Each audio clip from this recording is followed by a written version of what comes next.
We are about to get into the beauty, the voice, and the romance of the Bodyguard. If you did not come to hear me sing, I suggest you leave right now.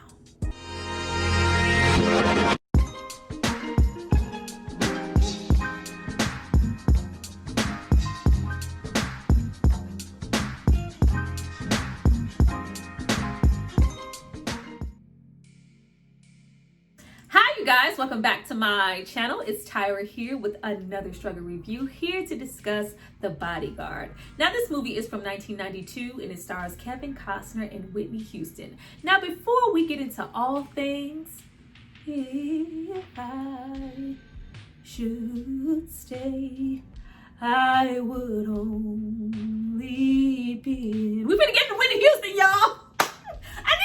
To drop down and subscribe to my channel and like this video. I'm going to give you guys a moment to do that, and then we're going to come back and discuss. If nothing else holds up about this movie, it is definitely the soundtrack. When I tell you I had so much fun watching The Bodyguard, I had the album on repeat for several days after the watch. Go back.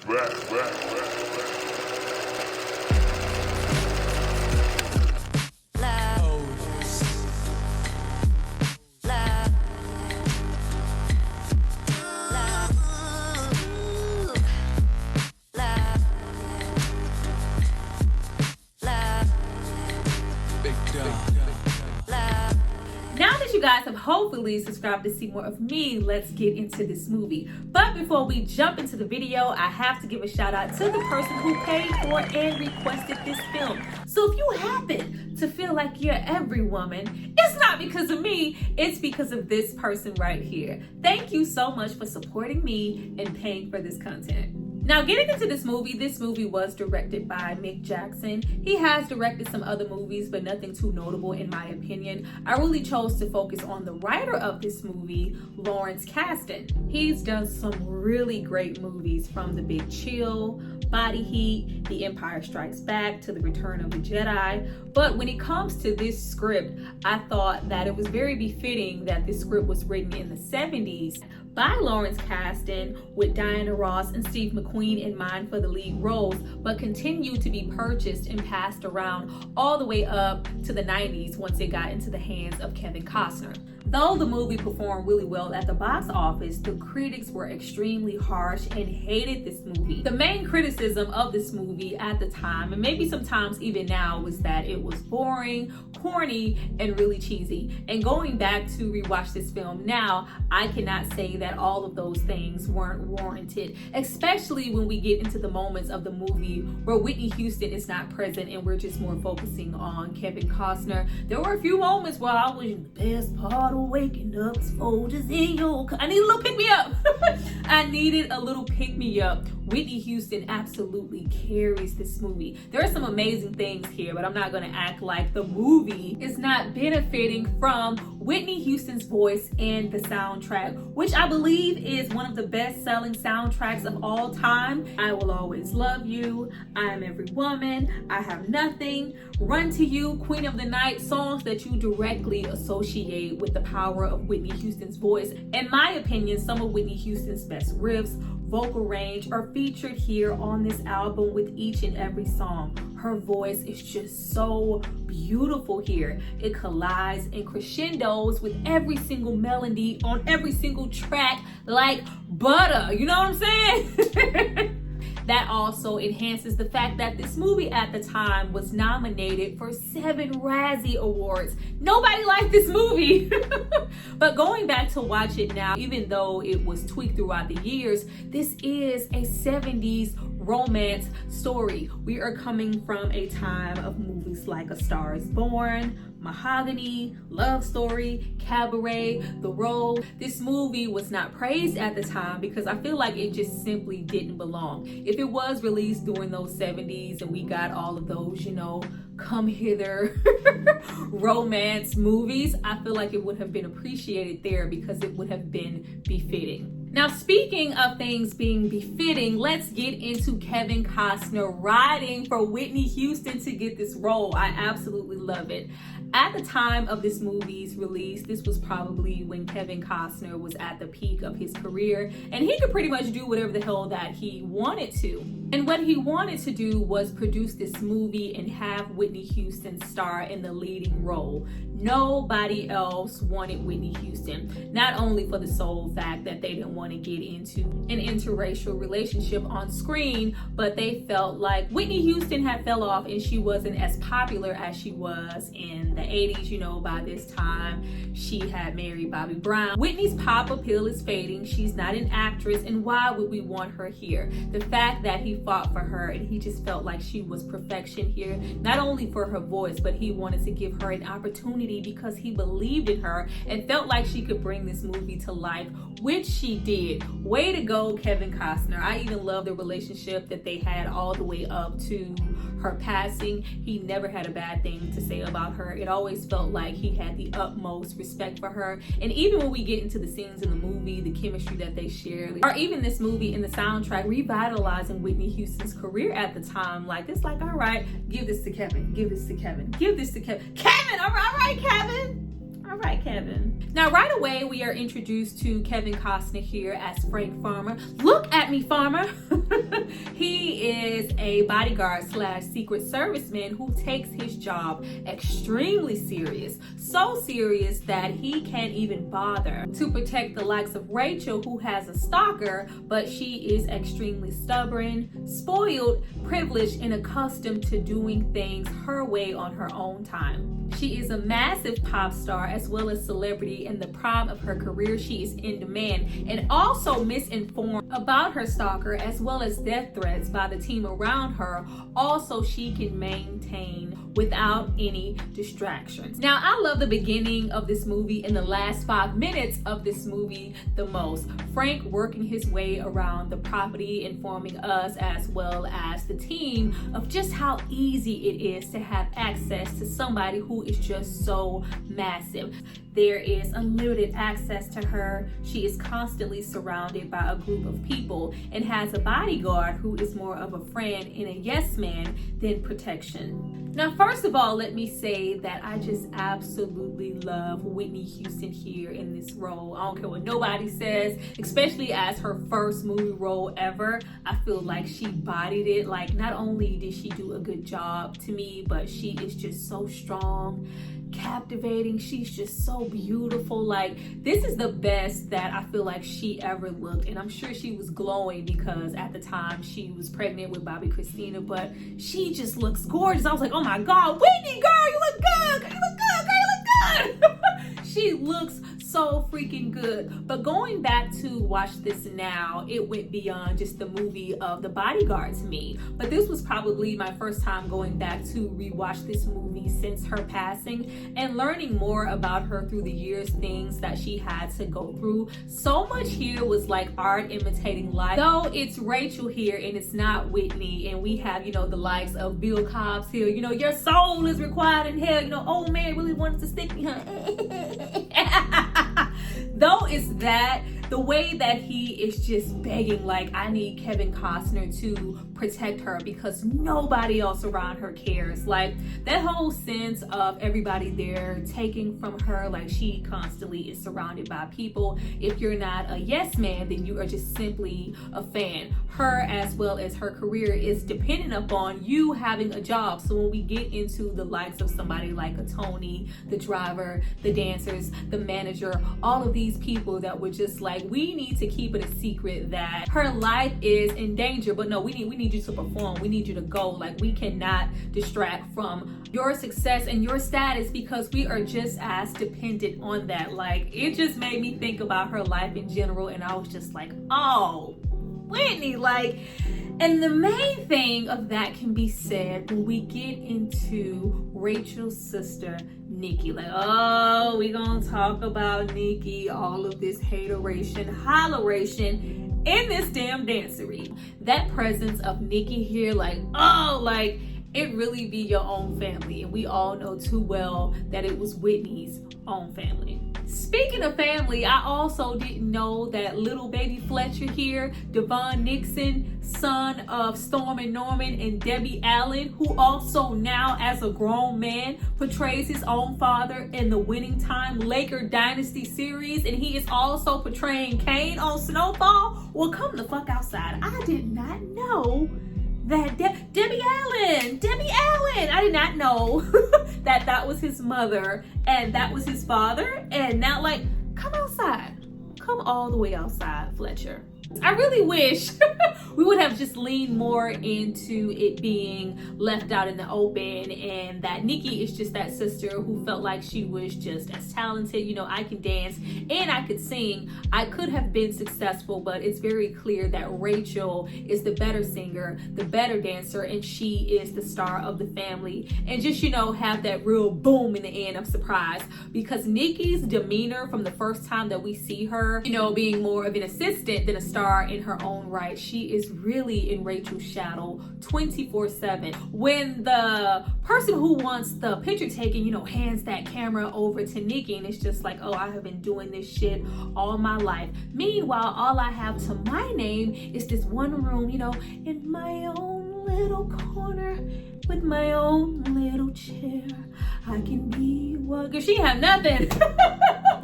You see that she is just so fed up from the beginning, and I feel like that was something that could have remained a mystery and was a missed opportunity in the movie. Now, what I also appreciate here is the slow burn relationship that we have built up here between Frank and Rachel. It's very clear that they don't like each other from the beginning, but there are different things that they can appreciate about each other. Even though Frank wants to keep things strictly professional and, you know, borderline not even want to do this job, he still is entranced by her. He feels like she is beautiful. I love that moment where she catches him watching her video. Like, everybody's song down from this movie is always, you know, I will always love you. Like, my song from this movie that gets mad play is I Wanna Run to You. Who isn't always strong? Can't you see the hurt in me? I feel so all alone. I wanna run to you. I wanna run to you. Won't you hold me in your arms and keep me safe from harm? I wanna run to you. I wanna run. I need a wind machine. Tell me, will you stay or will you run away? I love you, Whitney. I love you.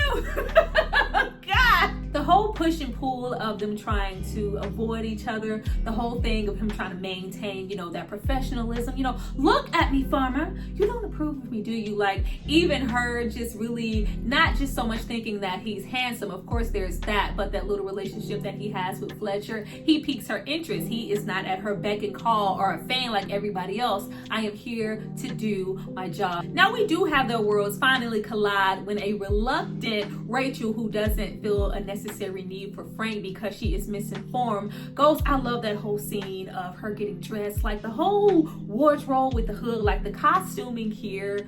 Everything that they put on Whitney Houston's body was tailored to her, like to perfection. She looked so good here. But when she goes to, you know, do her performance for Queen of the Night, and you just see how popular she is and all of these fans clamoring at her, like, I love the whole essence of, you know, what fame was in the height of the 80s and the 90s. It was totally different from, you know, what it is now. There was no social media, so you get that up close and personal feelings, you know, with your fans from, you know, bringing them up on stage, you know, saying hi, signing autographs, you know, really engaging with them, and they are just, you know, so eager and clamoring at her. And we also get those glimpses of what we believe to be the only stalker with, you know, that terrible blonde hair. Like, oh, what was wrong with the stalker? What was wrong with the stalker? Like, what's not wrong with stalkers? But, you know, Whitney stalker here, Rachel stalker was just like, you know, a whole hot ass mess.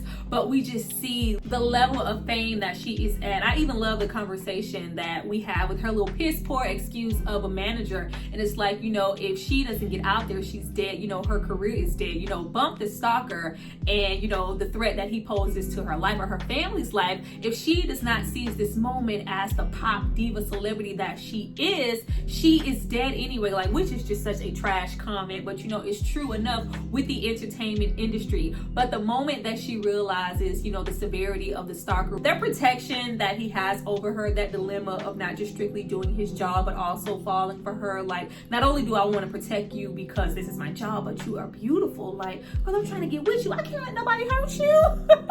It's just absolutely great. We don't get enough genuine romantic gestures in movies. And I also love the fact that race was absolutely never brought up. Of course, there is a time and place for that, but it was never an issue of, you know, oh, you want to go out with this white man or you're going to go out with this black woman. Kevin Costner made the decision to not include that. Like, I just like Rachel because I like Rachel. It has nothing to do with her race.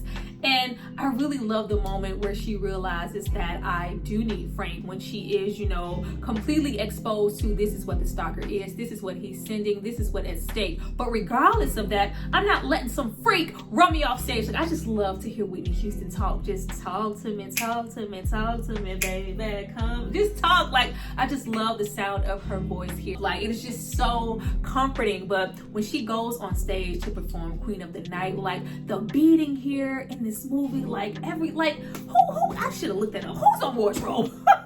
Who was on wardrobe? Because it was gorgeous. Like, the headpieces, the pearls, and you know, I got the stuff that you want, the thing that you need. I got more than enough to make you drop to your knees, cause I'm the queen of the night, the queen of the night. Oh yeah, oh yeah. Girl, ow, ow. Whitney was outside. Whitney was outside and in her bag with this movie. For anybody to ever think at this point in her career with her voice, despite everything that was going on, you thought she fell off? Like, oh bitch, you thought, let me show you how a bitch go down the slide. But when they just overtake her and start to, you know, pull and pry at her, and he comes to her rescue with that goddamn fire extinguisher, and he like scoops her up, like, girl, like, ow! I love that. It's like, oh, like, I do need you. Like, the cheesiness of it, the romance, that's what I like about it. Like, we don't get cheesy romance anymore. Now, speaking of Tony getting his ass whooped in the kitchen, like, I love that scene where he's trying to get her out of the club and they leave Tony, who feels disrespected. He already felt, I'm in charge. I'm in charge, DJ. Like, you were not in charge, Tony. You were not protecting her the way that we needed you to. Like, he is very subtle about the way that he protects her, or just his dominance as a bodyguard. It's like, you know, I'm tiny, but I'll whoop your ass if I need to. You know, strong in skill and not so much in size. But that all begins to fall down once he, you know, rescues her, tucks her in. You know, don't you want to know why I behave that way? Like, girl, Whitney, just keep talking, girl. Just keep talking. Like, Whitney and the flirting, you know, the batting of the eyelashes, the coyness, and, you know, the leaning in. You know, Rachel, you have a phone call, you know, well, tell her to hold on, I'm getting fixed up here. Like, oh, I just love it. I just love, you know, how she begins to break down those barriers. And this is also when Frank begins to get on my goddamn nerves. All you had to do was say no. Like, not only am I attracted to you, but I am attracted to that. This is a bodyguard. You are doing your job. But it's something sensational about somebody who would literally lay down their life, take a bullet, and die for you. You know, if I'm gonna go out with somebody, I might as well go out with you. Hey, give this to Kevin. But all he had to do at that moment was keep his guard up, maintain his professionalism, do his job, and say no. But he likes her, so he doesn't. He decides to engage on the date. They go to the movies, they go to dinner, they dance. This is way beyond you simply being my bodyguard. We are out on a date. I, Rachel, the pop star, I'm feeling like you are feeling me. You thought I was feeling you? Like, yes, I did. I really did. I thought you was interested. And this is also the first time that we hear I Will Always Love You. You know, this isn't the Dolly Parton version in this movie, but I always thought that it was so nice that Kevin Costner actually presented the song to Whitney or to Clive Davis and just say, you know what, I feel like she should do this for the soundtrack, and it blew up as much as it did. And it's just something about Whitney Houston's voice. She has, you know, that Luther Vandross syndrome. Like when she takes on a song, no matter whose it was before, once she covers it, like it's hers, like all the way from I Will Always Love You to I'm Every Woman. I can cast a spell so that you can't tell. Makes a special groove, put fire inside of you. Oh, Shaka Khan. Then instantly I will appear. Every woman. Shaka Khan. As powerful and dynamic as Shaka Khan's voice is, when you think about I'm Every Woman, you are not thinking about Shaka Khan's version. You are thinking about Whitney Houston and how beautiful she looked pregnant in that music video. He engages with her first. You know, the whole don't worry, I'll protect you. The slow dancing. We don't take Rachel back home. We take Rachel back to our house, give her a whole grand tour. You know, the whole thing with I can't protect you like this. Like, you should have thought about that before I gave you some of my your love is my love. Ain't nobody tell you to do that. Like, you should have thought about that before my panties came off, Marcus. Like, it's too late for that. But then you have Nikki's hating ass in the corner where, you know, everybody always says my sister is a sure thing, but I'm sure you already knew that. Like, the sinister hating ass vibes coming off of the sister demanded that Rachel and Nikki have some type of encounter before this movie went off to just talk about their sisterhood or lack thereof, because she was hating hard from the very beginning. First of all, she was, you know, trying to push up on Kevin. Give this to Kevin. She was trying to push up on Kevin from the very moment that he got there, just because she felt like Rachel liked him. Like, she wanted everything that Rachel had, whether it was, you know, money, fame, just notoriety. Like, she just wanted everything, and that came down to the Bodyguard also. But I just really wish that there was some room in the script for them to talk and hash out their sisterhood or lack thereof, because the sinister hatred that was coming off of her sister way prior to we ever find out, you know, that she was behind the setup and hiring somebody to knock her own fucking sister off. Oh, it demanded a discussion that we did not get. Now, midway through the movie is when I feel like the script and the pacing of the movie begins to slow down. We do have these off shots of the stalker doing stalkery stuff that just really doesn't hold a whole lot of weight. And we also have Rachel beginning to rebel once again because she can't sleep with Frank. Like, you don't want to give me none, I'm not gonna listen to you. Like, and we also have Rachel begin to get a little bit annoying because we know, as well as she knows, like how high the stakes are with this stalker and what he is willing to do. But in spite of Frank, she is starting to rebel and not thinking about her life. Like, you remember one thing, Farmer, you work for me. Like, girl, I'm trying to protect your ass. And this is also a portion of the story where the writing isn't the best, because not only do we have Rachel rebelling in spite of Frank, all while jeopardizing her life, but we also have her try to flirt with his old Secret Service, secret agent man of a friend, Greg, who shows up to the party looking like a foot in the face.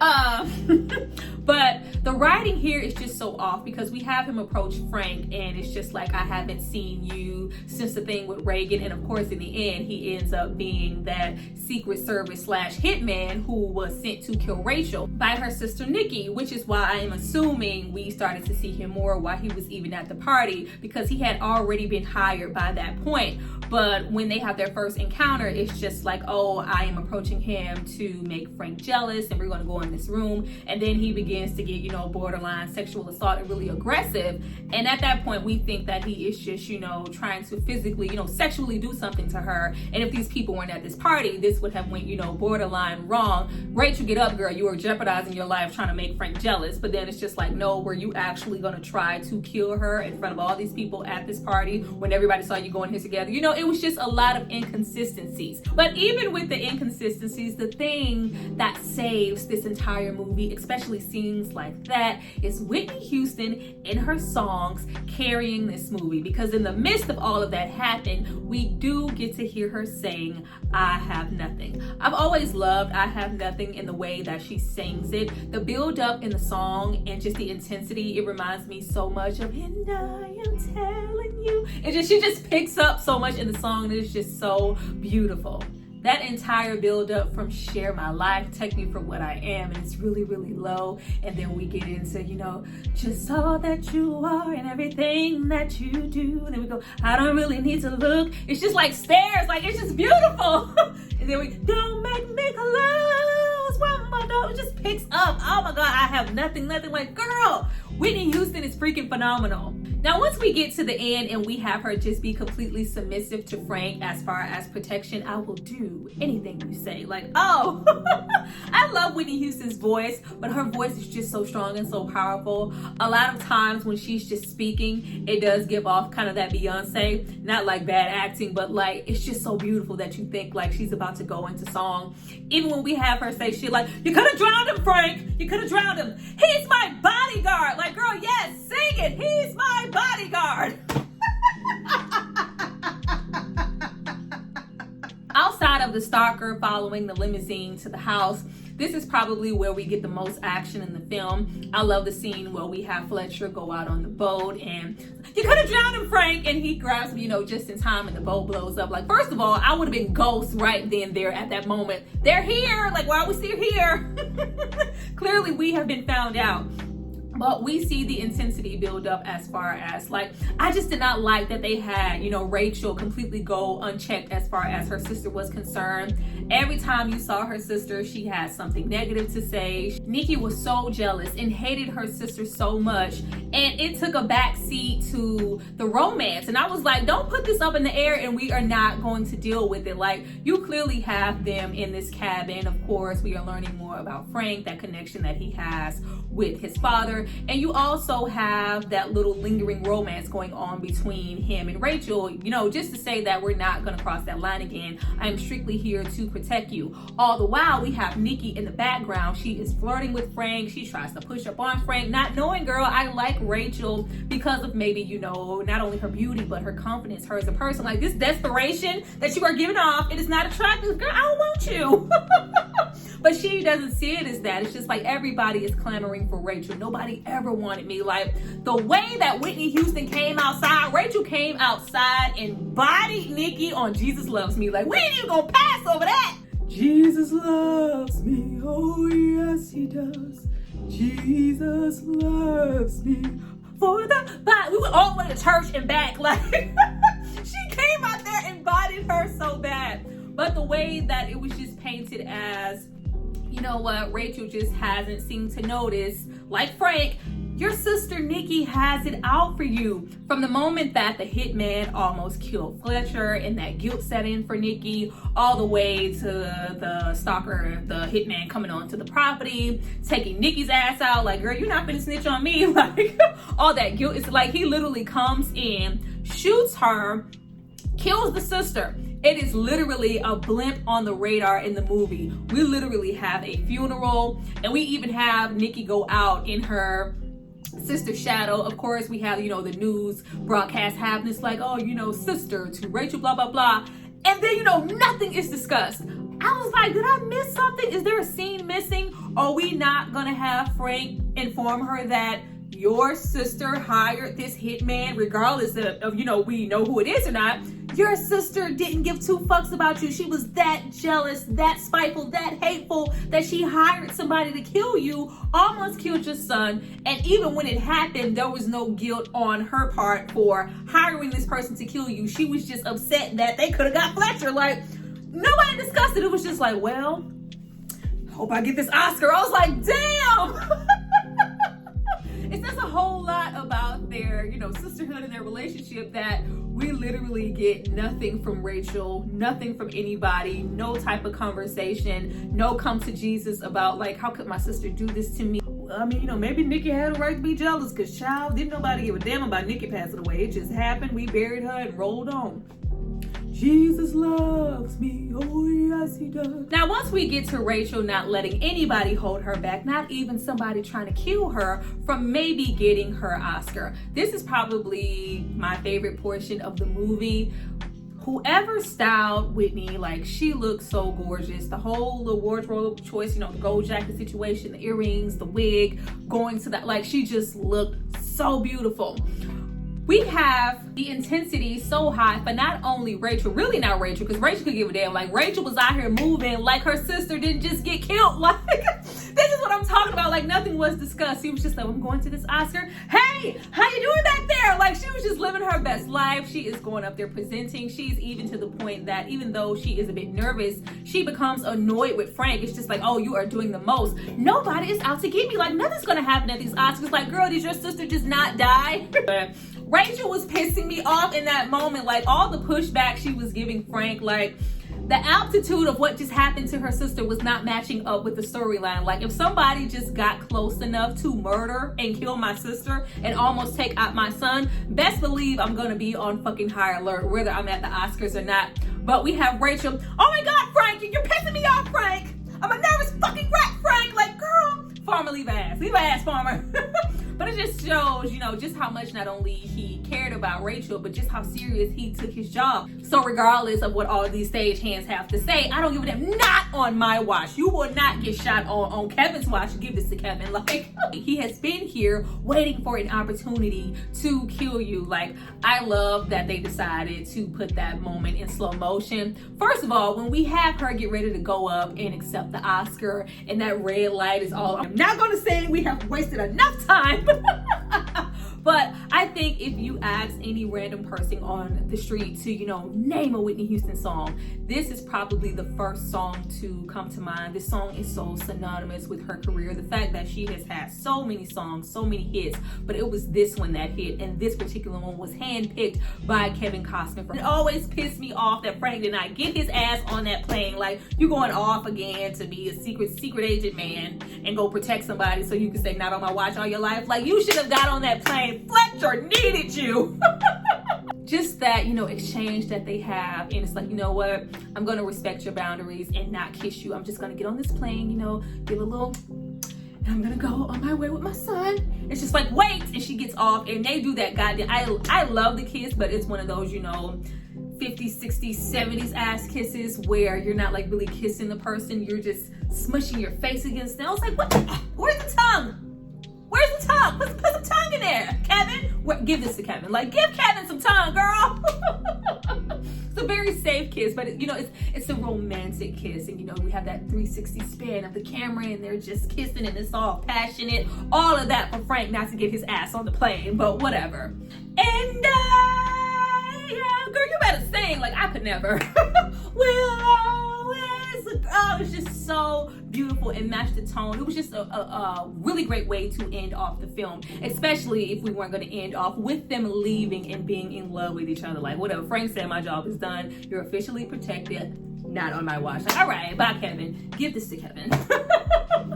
But I love going back to watch this movie. Was it as good for me as it was, maybe let's say, when I was 10? No, because I got to see, you know, the flaws in the script and just, you know, the pacing. But the movie is still good overall. The soundtrack is pumping overall. Of course, you all may know we have a remake, dun dun dun, coming down the pipeline. Who's looking forward to that? Give this to Kevin. This will always and forever be my Bodyguard movie. And above all of that, this is, you know, Whitney Houston. Like, who doesn't love to go be able to... This will always and forever be my Bodyguard movie. And above all of that, this is Whitney Houston in a time capsule. Like, I just love being able to go back and watch her, whether it's here, The Preacher's Wife, Waiting to Exhale, like, just to see her in all of her glory and her beauty when she was Whitney. I love it. Well, you guys, that was my review for The Bodyguard. I hope you enjoyed it. Please drop down and tell me if you did. Hit the like button, because you know y'all be sleeping next to the like button, but y'all don't ever get up and hit it. Like, what's up with that? But drop down and tell me what you thought about my review and what you think about this movie. Did you have a good time? I had a good time. Did you get sick of my singing? If so, get your ass out of here. I'm look forward to reading you guys' comments. Thank you so much for watching this video. I'll see you next time. Bye.